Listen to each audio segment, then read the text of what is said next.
Bergstrom Lexus in Appleton. We finally got in a 2017 Lexus IS 350 F Sport. So I'm going to do a quick walk around and show you guys what it's all about. Here we go. So this is it. This one is eminent white with a red leather interior. So you can see from the 16 to the 17, they did a little bit different. They have a little bit differences here where the fog lights would be in the normal car. They kind of like meshed it out.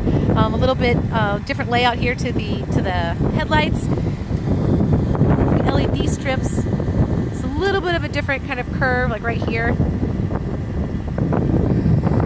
So a little bit of difference to the front grille. Kind of see as we move here to the side. The wheels are pretty similar to what they were in 2016.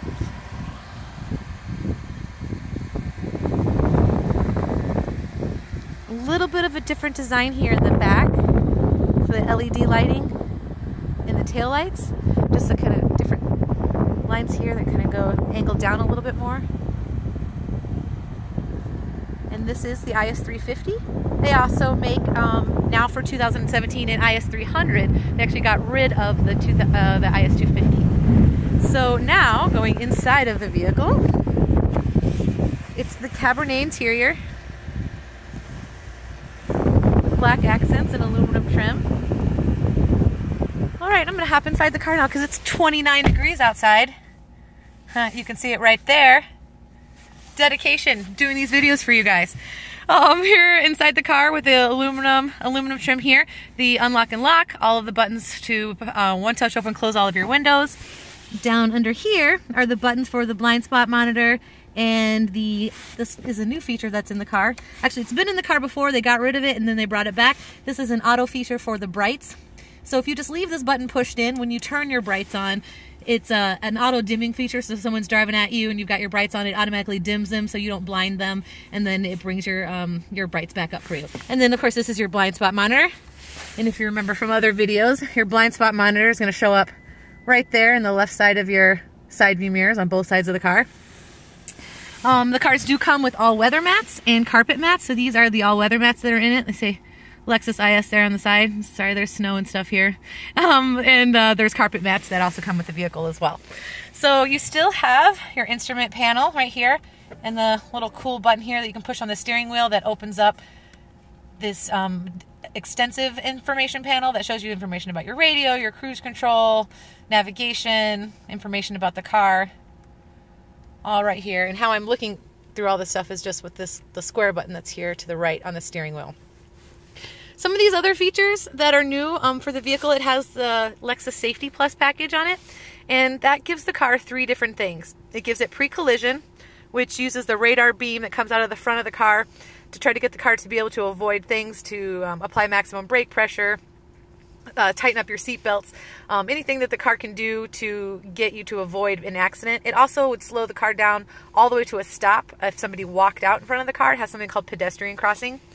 With that same radar, if you have your cruise control on, so you just turn your cruise control on here, see up here in the dash it says radar ready.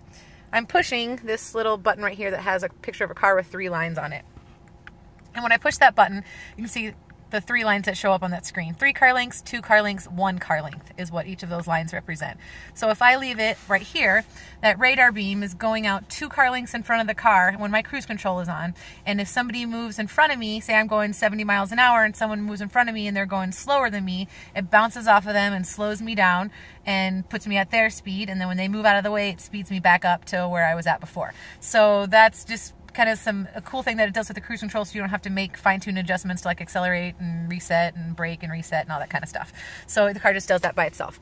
The other little button that's right here next to it that's also new for the IS is called Lane Keep Assist. And if I push that button on, actually technically it's called Lane Departure. Some of the other cars it's called Lane Keep Assist on the screen. It's weird.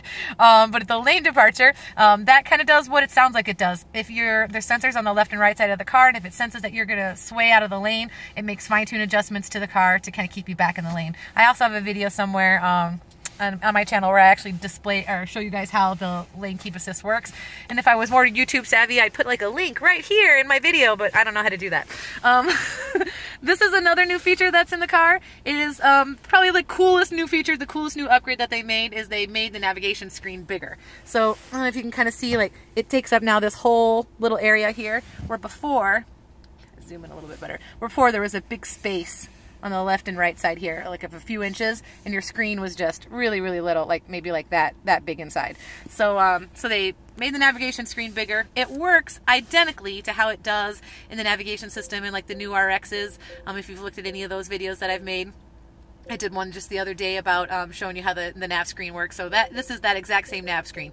You can have it this super large screen like this, or you can have these little quick screens like for music and for your phone and fuel efficiency and climate controls, and you can have all that kind of stuff just over there on the right side of the screen as well, still having your super big navigation screen. This is about how big the screen was before, like where just the nav part is, that's about how big the screen was. But now you've got this whole little other side, and if you want to see the screen large again with the navigation all over everything, you just come over here, click in that upper right hand corner of the little nav screen, and it just makes everything big again. And then if I go down to destination here, I'm not going to get super deep into the navigation, but if I go right here into destination, it's that same kind of screen that are in all of the other navigation systems in the new models. So this car finally got that, that upgrade. And I'm still moving everything around using this little mouse. They still have the mouse. Some of the cars have a little touchpad that's right here. It kind of looks like an Apple kind of touchpad. It would all still function very, very similarly. Still the same kind of electrostatic switches for the air conditioning controls. This has been in the car since they designed it in 2014. So this part right here is really similar to how it was before. Radio controls. And when your phone hooks up to the car, it hooks up for your phone, and it also hooks up for your radio. So you would just hit media and you'd be able to play anything that's on your phone. This little button right here, heated seats. That's your air conditioned seats. In the cars before, in like 14, 15, and 16, sometimes they didn't actually come with the air-conditioned seats in the F-Sport, so that's a new feature now that they have in it. So heated seats, air-conditioned seats, and then this button right here is your heated steering wheel. And that is just going to heat up from like this top stitch right here to the bottom stitch on the bottom, so just kind of the left and the right side of your steering wheel. Of course, you still have your shifter here. Oh, and that reminds me, when you put the car into drive, you can also pull it over into a manual mode, which is where I'm at right now. And then you'd be able to up and down shift. See where it says M1 right now? So when it's also in that mode too, also at any time you're driving, you can also up shift and down shift with these paddle shifters on the steering wheel. You can't actually mess up anything in this car. There's no clutch, obviously, but if you didn't upshift, the car's just going to upshift for you, so it's not going to let you break anything. You also have this electronically controlled transmission for the vehicle. This is also a feature that's in most of the new vehicles that Lexus makes now, except in the sport mode, it actually has an additional feature on it, which I'll show you here in a second. So with just this little knob here, you can just turn it left or right. And so I'm going to turn it to the left. And when I turn it to the left here, you can't tell anywhere that I just turned it in eco mode. I just turned it as far as it can go to the left. I know that it's in eco mode because it lights it up right here. And so when I'm in eco mode, it'll also do it quickly on the right side of that screen over here on your nav screen, but that'll eventually go away. So there's a couple spots where it tells you it. So right now I'm in eco mode. What eco mode is going to basically do is make the car drive in a way that gets the best fuel efficiency. So if you slam your foot on the accelerator, the car's not going to take off like crazy. It's just going to accelerate how it wants to accelerate to make sure that you're getting the best fuel efficiency. If I push this right in the middle, it just put it back to normal. So there's nothing up here now. And if I turn it to the right one time, I'm actually going to put my phone up here before I turn it to the right. So once I turn it to the right, then you can see it actually changes the tachometer here, puts it into sport mode. This is going to let the car shift at a higher RPM to give you a little snappier response, a little quicker pickup and acceleration. So sport mode, if you also want to think about it in an easy way, is the complete opposite of your eco mode.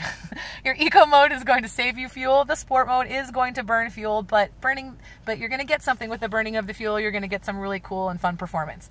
Now that's just in sport mode. If I turn the knob now again, one more time to the right, you can see it's just got Sport S and then Sport S Plus. So when I turn it to the right one more time, it does Sport S Plus right here.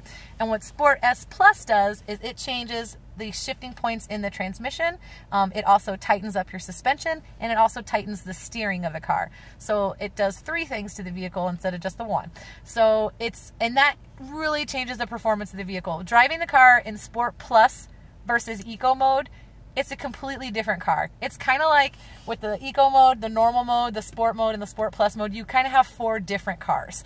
So it's awesome. So if you're driving around in the city, you're just grocery shopping, doing like normal stuff or whatever, and you don't want to just, you know, be burning fuel, but you still want to drive your sports car, you put it in eco mode and it saves you a lot of fuel. But then flip it into sport plus mode and it drives like, I don't know, I've never driven a Lamborghini or a Ferrari or something before, but it's pretty amazing. And if you don't believe me, go and take one out for a test drive right now because it's awesome.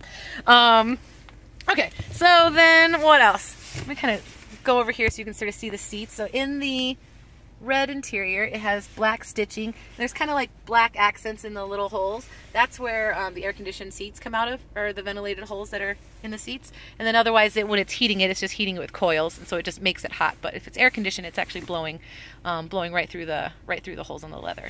It's got some cool little stitching and stuff right here. Whole styling in this car is really actually pretty awesome. Here's in the back seat. And of course, it has a moonroof. And up here, let me zoom out here a little bit, are your moonroof controls, up, down, just popping the back of it up and down, open, close. I don't know if other people know this who don't live in places that freeze, but if it gets below freezing, do not open your moonroof. Stuff on the outside of your car is probably frozen and you'll probably break some pieces in it. Just a little winter tip there. Interior lights, car door lights, SOS buttons like your 911 button, having an emergency button in the car. You've got home link system for your garage door openers right up here, right underneath.